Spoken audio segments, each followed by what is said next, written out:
வணக்கம் மக்களே, நம்ம இன்றைக்கி என்ன பார்க்க போகிறோன்னு கேட்டிங்கன்னா, தாபா ஸ்டைல் பட்டாணி பன்னீர் காலிஃப்ளவர் போட்ட கிரேவி தான் பார்க்க போகிறோம். அதுக்கு ஒரு ஸ்பூன் நெய் போடுறேன்.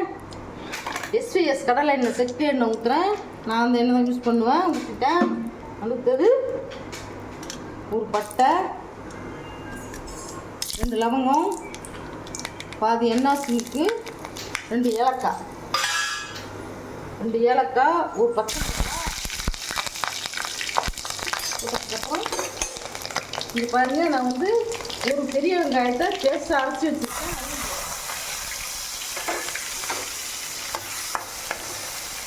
நல்லா வச்சு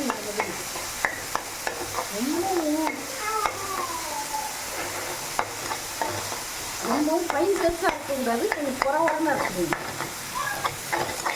வாசனை அப்படியே கம பாருங்க. நான் யூஸ் பண்ணுற நெய் வந்து ஊத்துக்குழி வெண்ணெயில் ஊற்றுனது.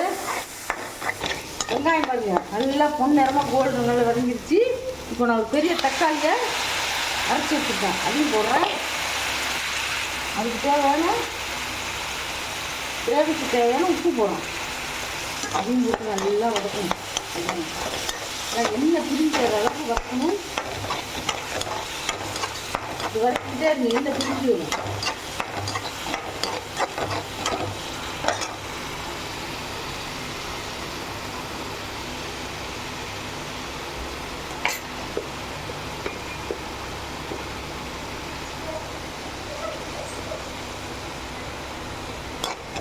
நல்லா எண்ணெய் பிரிஞ்சு இருந்துச்சு பாருங்க. இந்த ஸ்டேஜில் 1/4 டீஸ்பூன் மஞ்சள்தூள்,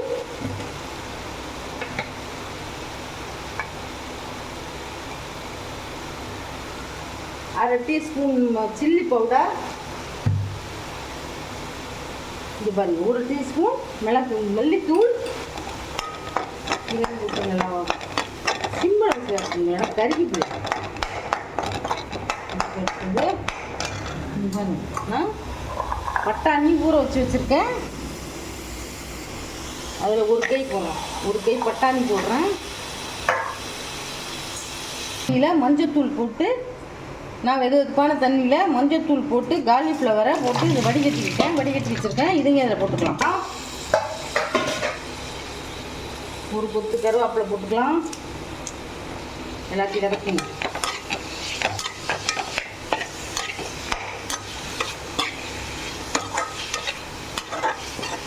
பாருங்க, நல்லா வந்துடுச்சு. இப்போது இதுக்கு தேவையான தண்ணி, மிக்சியை கழுவி வச்சுக்கலாம். தக்காளி அரைச்ச மிக்சியை கழுவி ஊற்றிக்கலாம். 1 டம்ளர் தண்ணி ஊற்றிருக்கேன். இது வந்து குறைஞ்சது ஒரு 4 பேர் சாப்பிட்லாம். அதுக்கு தகுந்த மாதிரி தான் நான் வச்சுருக்கேன். இன்னும் 3 அளவு தண்ணி ஊற்றிட்டு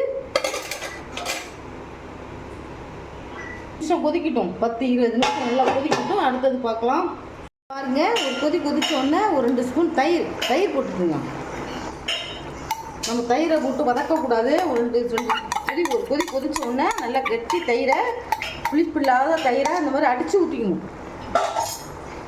ரொம்ப டேஸ்ட்டாக இருக்கும். நிறமே மாறிடுச்சு பாருங்க. அப்படியே நல்லா கொதிக்கட்டும். நல்லா கொதித்து இன்னும் தண்ணி சுண்டி கிரேவி மாதிரி வரணும். இப்போ பாருங்கள், இந்த கிரேவிக்கு தேவையான மசாலா அரைச்சி ஊற்றலாம். நான் 2-3 கப்பு தேங்காய் எடுத்துருக்கேன். இந்த மாதிரி போட்டுக்கோங்க. ஒரு 3 முந்திரி பருப்பு எடுத்துருக்கேன். 1 ஸ்பூன் சோம்பு,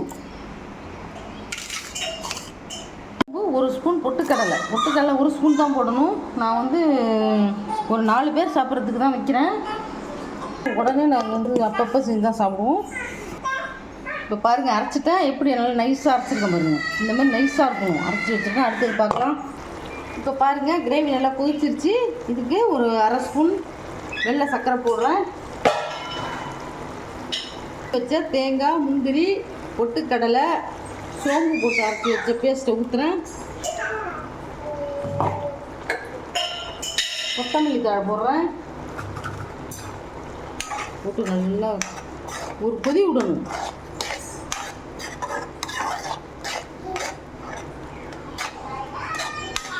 இன்னும் நிறையா இனிப்பு கொஞ்சம் அதிகமாக வேணும்னாலும் நீங்கள் உங்களுக்கு தேவைக்கு ஏற்ற மாதிரி இனிப்பு போட்டுக்கோங்க. இப்போ கொதிக்கட்டும். அடுத்து பார்க்கலாம். இதுக்கு தேவையான கிரேவிக்கு தேவையான மசாலா போட்டுட்டோம். அது அடுத்து என்ன போட போகிறோம்னா, நம்ம வீட்டிலையே பன்னீர் தயாரித்து வச்சுருக்கேன். அந்த பன்னீரை இதில் போடுறோம். லாஸ்ட்டாக தான் ஒன்று பன்னீரை போட்டு ஒரு கலர் கழுவி விட்ருங்க.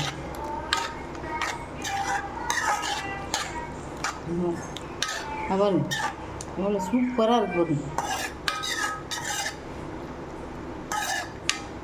இப்போ இந்த ஸ்டேஜில் அடுப்பு ஆஃப் பண்ணிடலாம்.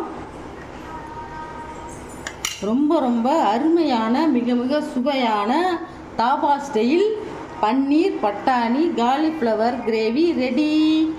தேங்க்யூ, பாய்.